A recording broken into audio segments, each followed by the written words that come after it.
Some players are so lucky that they get drafted to championship contenders, but in this case, this player might be the unluckiest in NBA history. Taylor about the fucking flex. No, this video is not about Brandon Knight. Brandon Knight isn't unlucky in my eyes. He's just straight up cursed. I've never seen a decent player on the wrong side of so many highlights. This video is about Anderson Varejao and his unluckiness when it comes to the NBA Finals. Anderson Varejao was always an average big man in the NBA. An average player like him usually doesn't get this many chances at being an NBA champion, but he got plenty of them, and his team always found a way to lose.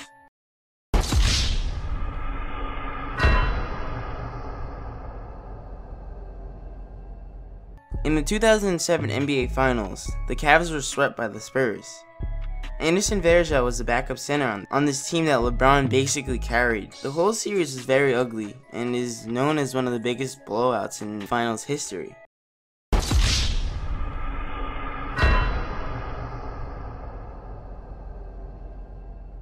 In the 2015 NBA Finals, the Cavs lost to the Warriors 4-2 in an interesting series.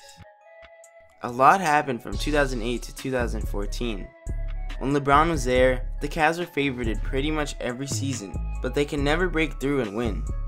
LeBron also ended up leaving to the Heat, winning 2 titles with them during that time, but he did come back to give Cleveland hope once again, and hope they had, as they might have had a tough road, but they got to the finals. With all injuries and everything, they still had a chance to win the championship, but they ended up losing, like I said.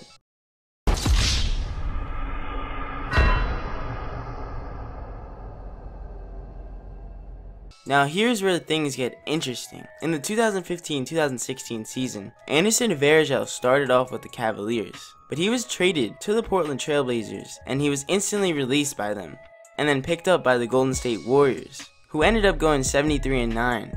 They were the clear favorites to win the championship after setting a historical record for regular season wins. And when it got to the finals, a story came up that Anderson Varejao could get a ring either way because he played enough games with the Cavaliers and he was on the Warriors roster. So he qualified to get a ring either way. So you're wondering, how could this guy be so unlucky if he qualified to get a ring either way if his team won or lost? Well, this is how. So his team was up 3-1, the Warriors. We all know what happened. They blew the 3-1 lead. LeBron and Kyrie led the incredible comeback to win 4-3 in a 7-game series. That is one for the ages. And since the Cavaliers won, Anderson Varejao didn't get a ring from the Warriors. He still qualified though, like I've been saying. Keep in mind, Anderson Varejao spent basically his whole career as a Cleveland Cavalier, 11.5 seasons, and they did not win a championship. And then halfway through the season, he leaves or he gets traded and they just win a championship. Maybe he's just unlucky. But he declined it because he felt like it was a pity ring and he didn't really deserve it because he didn't do anything in the finals. But even if the Warriors won, he didn't do anything for them either.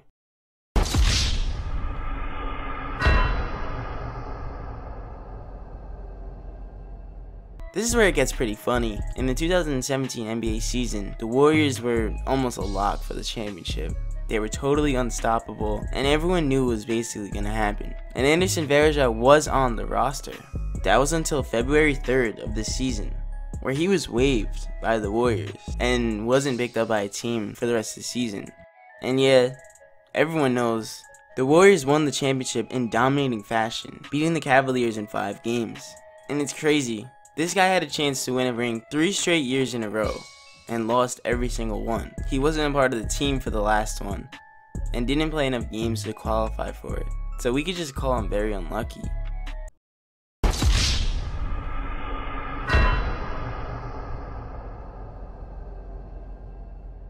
There are also a lot of alternate possibilities for him to win the championship that are pretty fun to think of. So Anderson Varejao was drafted in 2004 as the first pick in the 2nd round. But in this draft, the Minnesota Timberwolves had to vacate their pick. That's not really that important to Anderson Varejao, but it's important to me when I say that 3 picks before him, the Los Angeles Lakers selected a player. And in the next season, they went to the finals, losing, but they eventually won in 2009 and 2010. So maybe Anderson Varejao could have had 2 rings with the Lakers. And then another possibility, 2 picks before him, the San Antonio Spurs were drafting, and they were just coming off of an NBA championship.